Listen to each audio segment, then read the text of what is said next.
Biocultores, buenas noches, bienvenidos a una emisión más de Bioethics News y como cada lunes le mandamos un caluroso abrazo a nuestro querido profesor Pepe Arellano, deseando que pronto se recupere de su pérdida. Les mandamos nuestro más profundo cariño y sabemos que pronto regresará por lo alto. Y mientras le doy la más cordial bienvenida a nuestro invitado de hoy, una vez más tenemos con nosotros a Francisco Macazaga, director de cine, y esta vez lo vamos a disfrutar todavía más que en la ocasión pasada, porque vamos a platicar con él nuevamente de bioética en el cine, pero esta vez ilustrado con una película. Francisco, buenas noches, bienvenido. ¿Qué tal? Buenas noches, muchas gracias por la invitación. Perfecto. Francisco, ahora sí que hablemos de películas y esta extraordinaria obra que tú nos darás una mejor opinión de La hija obscura. Una película que retrata un fenómeno que está creciendo, que incluso ya fue magistralmente ilustrado por un libro de Madres Arrepentidas de una autora israelí, que ahorita se me escapa un poco el nombre, pero que nos está poniendo en el plató de la discusión y la reflexión esta situación de mujeres que, bueno, tienen hijos, obvio con la intención de tenerlos, pero que después la situación las rebasa y las rebasa a un grado en que realmente las hace incluso abandonar esa función, ese papel, porque simplemente no pueden. Pero, y esta película que realmente a mí me encantó, La hija obscura, me parece que retrata muy extraordinariamente este fenómeno que cada vez es más creciente y que, bueno, pues tiene ahí varias implicaciones. Francisco. Sí, The Lost Daughter o La hija oscura es una película adaptada de un libro de Elena Ferrante y dirigida por Maggie Gyllenhaal, espero que lo haya dicho bien, que no es alguien nuevo en el cine, aunque sí es su ópera prima, y esto resulta todavía más impresionante porque sí tiene un lenguaje un oficio de construir esta historia muy interesante y de alguien que claramente entiende cómo va esta estructura y este rompecabezas narrativo que nos mantiene, independientemente de la historia, nos mantiene totalmente en este misterio, en este impulso de querer seguir viendo, y que además, pues, retrata esta historia que podríamos hablarla como, sí, como un fenómeno que, que nos platica sobre la transgresión y este retrato de una madre que no se siente madre, ¿no? Sobre el arrepentimiento,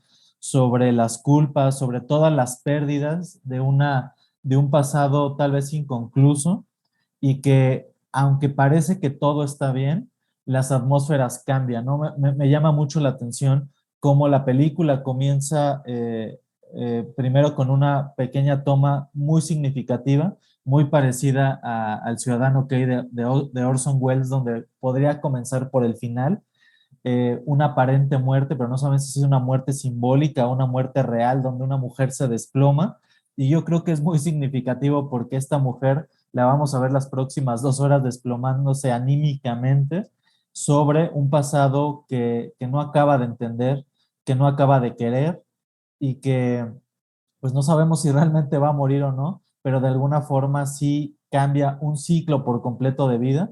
Y la película, inmediatamente después de esta primer secuencia donde ella se desploma en el mar a medianoche con una aparente herida en el abdomen, o sea, algo muy, pues muy clásico, una imagen muy fuerte, como que nos da la pauta para iniciar la historia, cómo comienza todo este desastre, por qué llega a desvanecerse, que es la gran pregunta, y vemos a una mujer llegando de vacaciones, una mujer casi sus 50 años, aparentemente en el éxito profesional, llegando de vacaciones sola, y esto es muy importante porque es un retrato también de soledad y de soledad profunda, eh, a este lugar de vacaciones idílico en Grecia y parece que todo está bien, hay sol, una casa hermosa, pero poco a poco con la llegada de una familia y de la interacción en particular con dos mujeres, una casi de su edad, pero muy madura, madre de familia, de todo como un clan, de una tribu con poder, y una mujer pues muy sin mucha independencia. Acaban como las tres entrelazando como una imposibilidad de que no son suficientes para sus hijos, ni son suficientes como madres, ni para sus familias.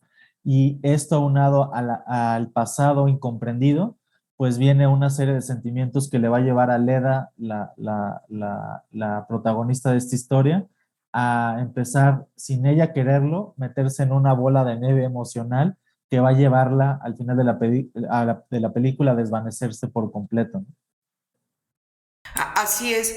Y una de estas personajes que acabas de mencionar, que es Dakota Johnson, nada menos, y que en un papel dramático, que se agradece porque, digo, la traíamos de la imagen más lúdica y se le nota otro poder actoral. Entonces, pues se agradece que Dakota haya aceptado este papel porque la pone a prueba, la pone a reto y realmente me parece que está a la altura, saca su linaje artístico y se centra precisamente en estas cuestiones, porque el personaje de Dakota es esta madre joven, inexperta, que está aprendiendo, pero que ahí se ilustra esta presión social que le ejerce la pareja, donde pues le están exigiendo este control, siempre tener todo bajo control, el cuidado del niño perfecto, el no te equivoques,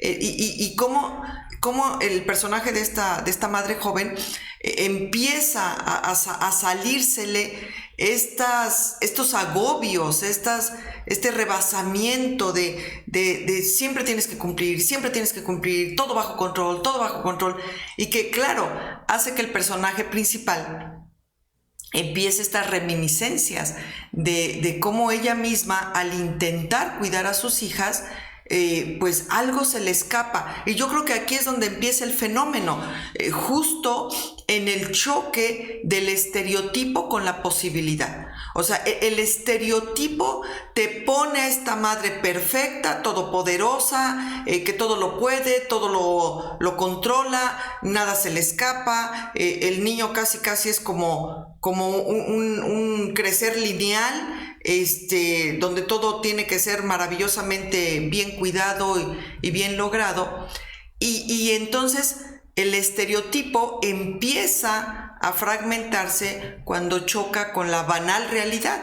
O sea, en el sentido de que pues los hijos no crecen tan linealmente, tú no puedes controlar todos y cada uno de los aspectos que implica la crianza, y sobre todo cuando empiezan los detonantes a ponerte en jaque, y no porque no puedas. O sea, el punto es ese, que el personaje de la madre joven le hace, o sea, al final hace ver que dice, pues, lo estoy intentando, pero me queda claro que tampoco voy a poder controlar todo. O sea, que pueden suceder accidentes, puede suceder esto, etcétera, etcétera, y es ahora sí que, como dicen, bájale 3 rayitas a tu estrés, porque tampoco se trata de ser perfecta. El problema es cuando la madre se deja aplastar por el estereotipo, y también el punto de dónde surge el estereotipo. O sea, de dónde, o sea, ahí es ya un fenómeno sociológico, una cuestión sociológica, porque digo, ahí empieza el fenómeno cuando entra el choque del estereotipo con la realidad, pero una realidad que está descontextualizada, es decir, el estereotipo no se construyó en la realidad actual. O sea, en lo contemporáneo, en la forma en que ahorita las madres tienen que ejercer esa función. El estereotipo se construyó hace mínimo 2 siglos, o siglo y medio por mucho. Esta imagen de los 60, los 50, los 60, donde salía incluso en la portada del Times, la madre así perfectamente arreglada, con el esposo sentado al lado, leyendo el periódico también perfectamente pulcro, los niños perfectamente pulcros también, y ella con la aspiradora aquí limpiando el hogar, pero así, o sea, toda arreglada, toda inmaculada. Y claro, ese estereotipo de los 50 se empieza a arrastrar, arrastrar, arrastrar, hasta que se vuelve casi pues, como un canon inmutable, y que si no lo cumples, puedes estar incurriendo en ser una mala madre. Francisco. Sí, justo es esto, ¿no? La historia de una madre, entre comillas, fallida, eh, y que también en este punto de su vida se encuentra sola, pero es curioso cómo los flashbacks o esta otra línea cronológica de hace 20 años, ¿no? Sí, 20 años atrás a donde se encuentra ahora, va poco a poco, comienza con un destello, con una imagen y empieza a comerse la historia al grado de que hay un punto donde ya solamente estamos viendo la otra línea de tiempo, que es ella 20 años antes, en donde da un brinco su carrera, ¿no? Ese es el tema, ¿no? Que ella como mujer elige la individualidad por encima de la familia. Y entonces a él llega a un grado de incluso abandonar a sus hijas durante 3 años, que es cuando ella por completo se rompe, sobre todo platicando con esta otra mujer que se llama Nina, porque tenemos varios abandonos, ¿no? Varias pérdidas en particular. Tenemos primero un abandono ahí, bueno, un primer abandono donde la niña, hija de Nina, cuando está comenzando la historia, se pierde y la viene a encontrar ella, ¿no? Sin querer, ¿no? Y luego ella roba una muñeca y acaba siendo un gran símbolo porque toda la familia busca la muñeca de la niña y ella simplemente se la queda, aún no entendiendo para qué o por qué, pero puede ser un símbolo de intentar recuperar esa maternidad de alguna forma. eh, y después nos damos cuenta que ella, 20 años atrás, por querer seguir una carrera donde estaba evolucionando, primero con un pretexto de estar con alguien más, como que tener un amante porque estaba casada, pero después ya ni siquiera es eso porque dice, bueno, yo lo dejé, pero igual no vi a mis hijas durante 3 años y tuvieron que estar cuidadas por mi mamá y por el esposo, pero aparte la culpa de haberlas dejado con su madre, donde ella no estaba a gusto con la forma en que la había criado, ¿no? Porque le dices que las vas a ir a dejar de la misma lugar horrible de donde yo vengo, ¿no? Entonces, y aún así lo hace, ¿no? Entonces, es como todo este sentimiento contenido durante tantos años, durante 20 años, y que aparentemente en unas vacaciones de descanso en el verano, pues las imágenes de todas estas familias y de la niña y de la muñeca y todo, pues vienen a romperla por completo, ¿no? Hay muchas contradicciones que han generado sus elecciones de vida y tienen que vivir con estas a pesar de que las hayan querido suprimir y entonces vuelve su pasado a ser tan relevante en su presente que ya no se puede hacer nada más que pensar en el pasado. O sea, ya no solo pensar en un futuro, sino desaparece el futuro y se come al presente, el pasado, ¿no? Llena de arrepentimiento sobre todo, ¿no? Entonces, lo que más creo que bueno, para mí es interesante de esta historia es que pues es la historia de tres distintas mujeres que en momentos muy complicados de vida, unidos no solo por la condición de ser madre, sino también por las exigencias y por las expectativas en entornos hostiles, ¿no? Entonces, cómo ellas van a salir de esos obstáculos, cómo van a avanzar y darle la vuelta a esos obstáculos. Y parecería que al final de la historia, Lida, que es la protagonista, pues no puede con eso, ya no puede más, tiene que huir y termina el clímax de la historia entregando la muñeca que había robado y que todo el mundo le estaba buscando como un símbolo de ya no quiero esto, ya no quiero estas culpas, ya no quiero este arrepentimiento, te regreso la hija perdida, la muñeca perdida, eh, porque ya no puedo cargar con esto, ¿no? Y esto me va a matar. Y en un descuido, Nina, pues la apuñala básicamente, ¿no? Con un broche para el cabello que ella misma le había dado como una hora antes de la película, donde aparentemente ella está en completa tranquilidad, incluso la aconseja de cómo ser madre, ¿no? Tú debes de hacer esto, debes de cuidarte, bla, bla, y le arregla el cabello y le pone como pasador en la cabeza, y vemos una hora después cómo está totalmente rota por su propia historia, y ese mismo pasador de todo lo que ella creía que estaba en lo correcto, con toda esta cosmovisión, la acaba apuñalando, ¿no? Por accidente, pero igual la acaba probablemente con una herida de muerte, ¿no? Y entonces, al final, pues obviamente, lo que me, podría haber acabado la historia con su muerte, con este desvanecimiento a la mitad de la noche, pero creo que damos un brinco mucho más interesante y creo que muchas de las historias que en particular a mí más me gustan son las historias de redención, porque cuando aparece que pasaste por todo este infierno, por todo este abandono, por este duelo, por esta serie de obstáculos de vida, al final tienes la opción de perdonarte a ti mismo y seguir avanzando, ¿no? Cuando no hay ese perdón, pues entonces normalmente la misma historia se acaba porque no hay un final más congruente cuando no hay un perdón que la muerte, ¿no?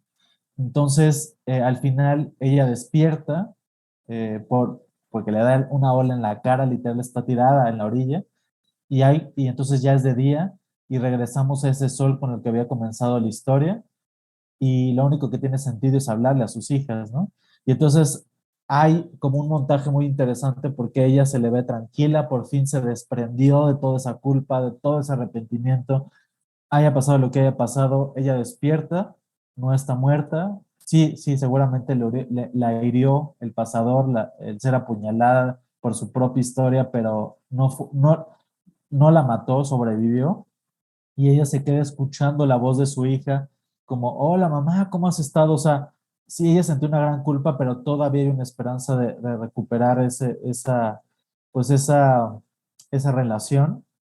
Y entonces hay un destello de ese flashback en el cual no todo había sido malo en esa época, sino hay un recuerdo de paz y hay un reencuentro entre ella y su pasado, ¿no? Y justo ahí nos permite dar ese puente hacia la redención.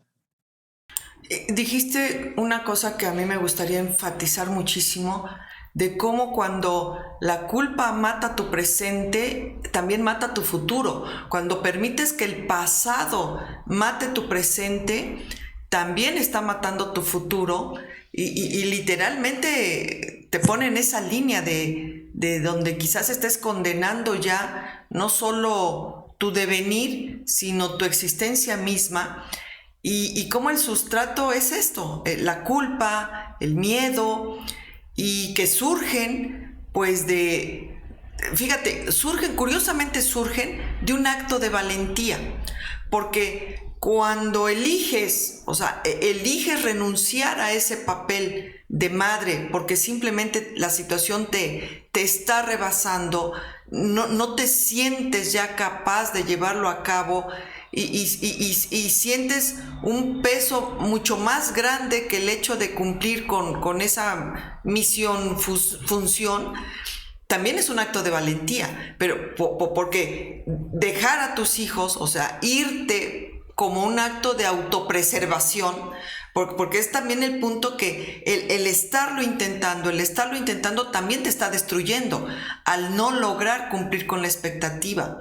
Entonces el renunciar a ese papel, que a su vez también implica renunciar pues el perderte, el crecimiento de tus hijos, el amor de tus hijos, el desarrollo de tus hijos, o sea, una parte también importante en la vida de tus hijos, también es un acto de valentía, pero un acto de valentía que te lleva a una deconstrucción que de no haber un límite, de no llegar al límite que implica el perdón, el autoperdón, se vuelve destructivo, se vuelve autodestructivo.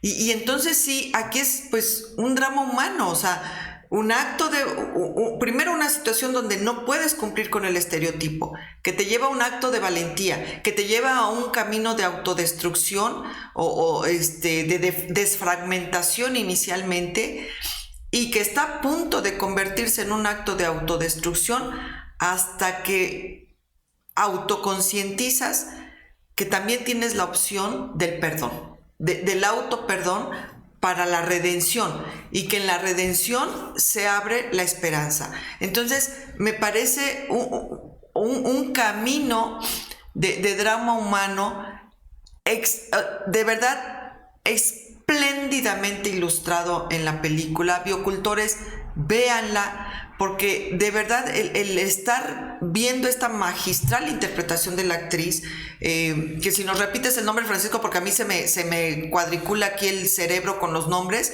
pero Claro.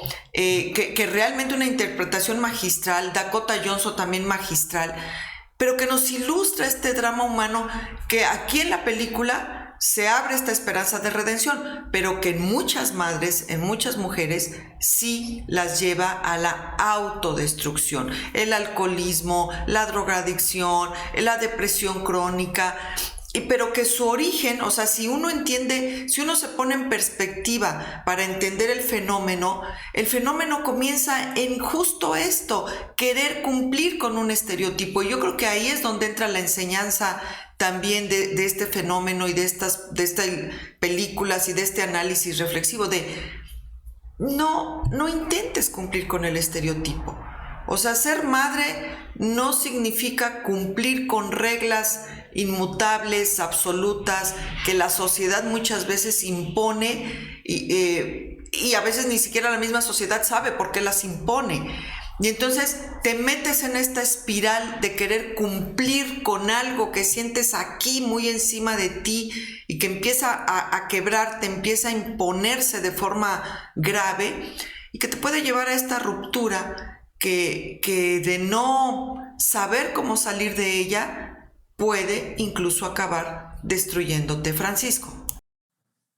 Hay de estos como proverbios africanos que me gusta que dice, educar a un hijo requiere no solo o sea, requiere el cuidado de todo un pueblo, ¿no? Y entonces en este caso de una tribu, ¿no? De una familia. Y yo creo que se le pone demasiado el peso de que tú tienes que cuidar todo el tiempo a los hijos o a la hija, cuando probablemente ella también no solo es madre, sino también es otras cosas, ¿no? Y entonces el no tener descanso, pues lo lleva, sobre todo a una mujer tan activa, pues la lleva justo a este desprendimiento, ¿no? Porque hay muchas escenas, que es todas las escenas donde ella está como, entre paréntesis, cuidando a las hijas, que está intentando también trabajar en sus temas. Y hay una parte donde está como, ella es como traductora de textos de literatura italiana y está haciendo como pues un trabajo con sus temas y llega la hija y le mete un zape, ¿no? Como que le pega en la cabeza y hasta ella se sorprende y dice, pero ¿por qué le pegas, no?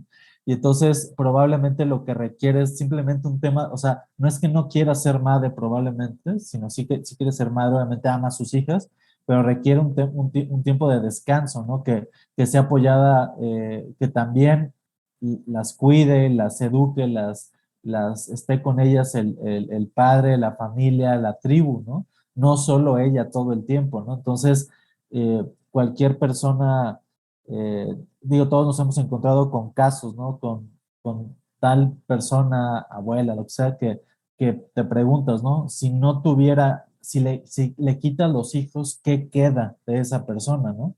Y entonces, cuando la persona no tiene como estas capas de, bueno, también soy mujer y también me dedico a esto y también tengo estos objetivos y estos sueños, pero cuando solo se dedican como a ser madre, entonces ahí es donde viene el problema, ¿no? Porque de hecho hay un síndrome, ¿no? Del nido vacío, ¿no? Cuando muchos de los hijos se van a la universidad, cuando hacen sus vidas y ellas regresan a su casa o solas o con el esposo y dicen, no, es que ya no nos entendemos, incluso se divorcian, porque entonces la vida ya no tiene sentido sin estar cuidando a los hijos, ¿no? Y por eso muchas veces inconscientemente pues acaban siendo un poco codependientes de los mismos hijos porque no tienen una vida propia, ¿no?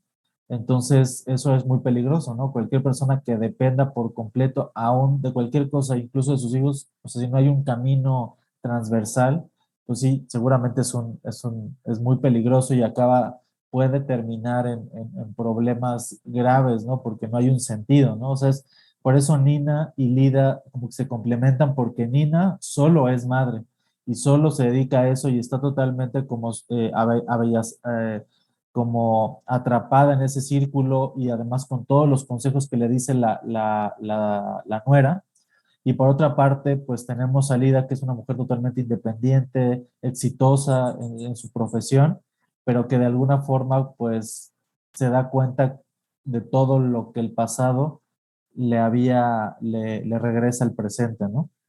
Y hay una escena hay muchas escenas muy significativas, pero hay una que me gustó mucho porque creo que nos representa, más allá de ser madre o padre, sino que ella en un momento clave de la historia, donde ya el pasado se la comió, no sabe qué hacer, está muy cansada, tal vez se va a ir ya del lugar, eh, va a un cine y está tranquilamente viendo su película y llega toda una como jauría de chavitos a hacer ruido y a molestar y a fastidiar la atmósfera. Y entonces ella pues intenta de primera instancia callarlos, ¿no? Le grita, no le hacen caso, sale con la encargada, se burlan de ella y al final no hay justicia, no hay paz y ese pequeño lugar que tenía de refugio se rompe. Y yo creo que es un gran símbolo porque ella pudo haber llegado a los 50 años bien, digamos, funcional, porque tenía esos espacios de refugio.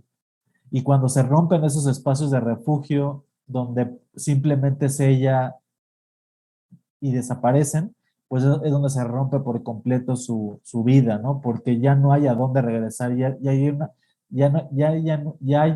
no hay una casa a la cual sentarse y decir que se acaba el mundo y hasta los problemas están afuera, sino desaparecen las paredes y la comen por completo, ¿no? Y con un sentimiento de injusticia, de culpabilidad, de, pues de romper el presente, ¿no? Y entonces, pues no le queda más que huir del refugio y ahí es donde empieza, de hecho, el clímax de la película, ¿no? Donde ya no hay más a dónde fugarse, porque cualquier lugar al que se va a fugar siempre va a estar esos recuerdos y esos flashbacks con ella y hasta que algo sucede, algo dramático suceda, sea la muerte o la redención, pues le va a permitir seguir o no con la existencia, ¿no?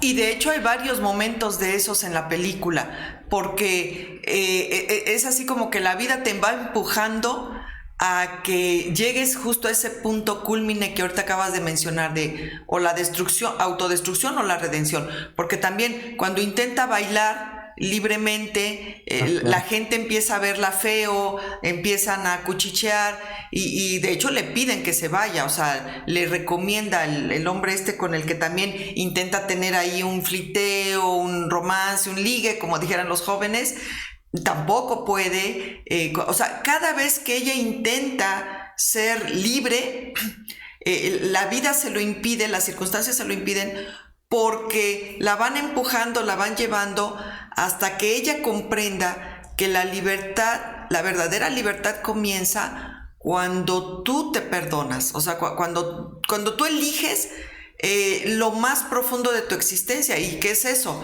¿La destrucción o la redención?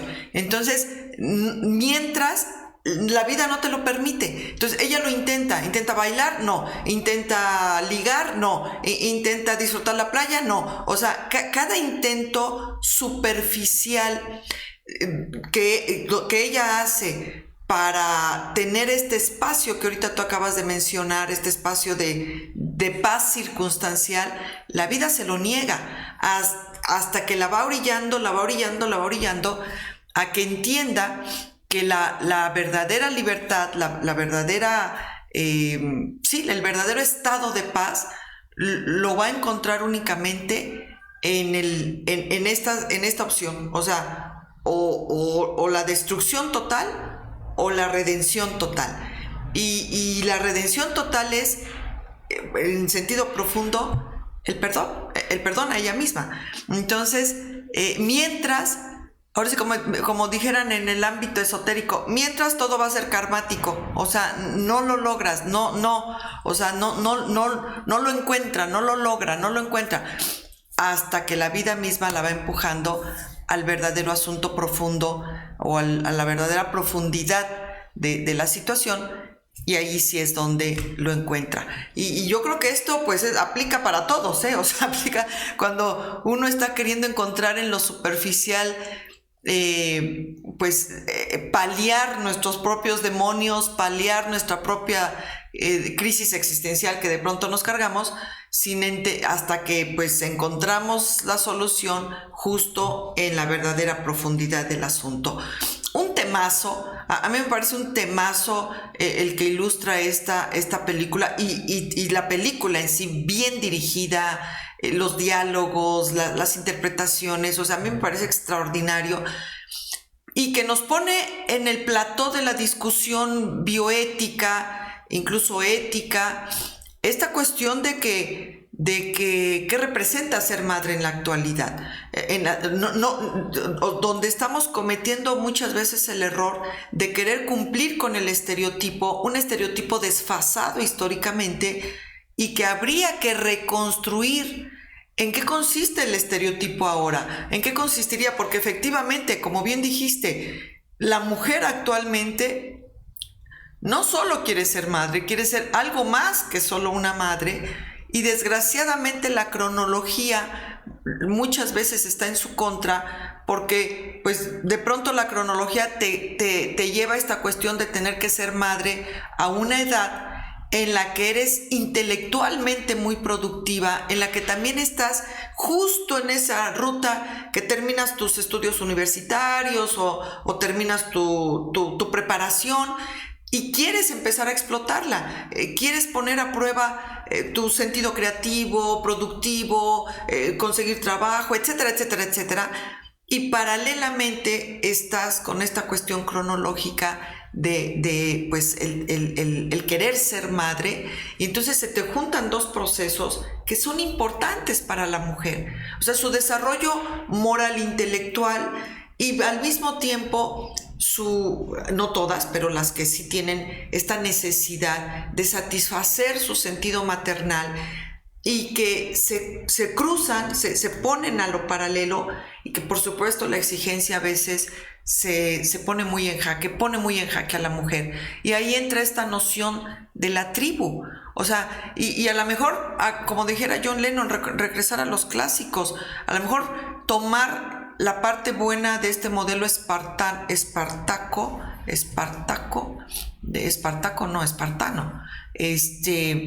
de que los hijos a los 8 años de edad eran separados de la madre parcialmente, o sea, no totalmente, pero parcialmente, para educarlos en la guerra, ser soldados, etc. Bueno, a lo mejor aquí también romper un poco ese estereotipo de que el hijo tiene que estar con la madre hasta que se casa.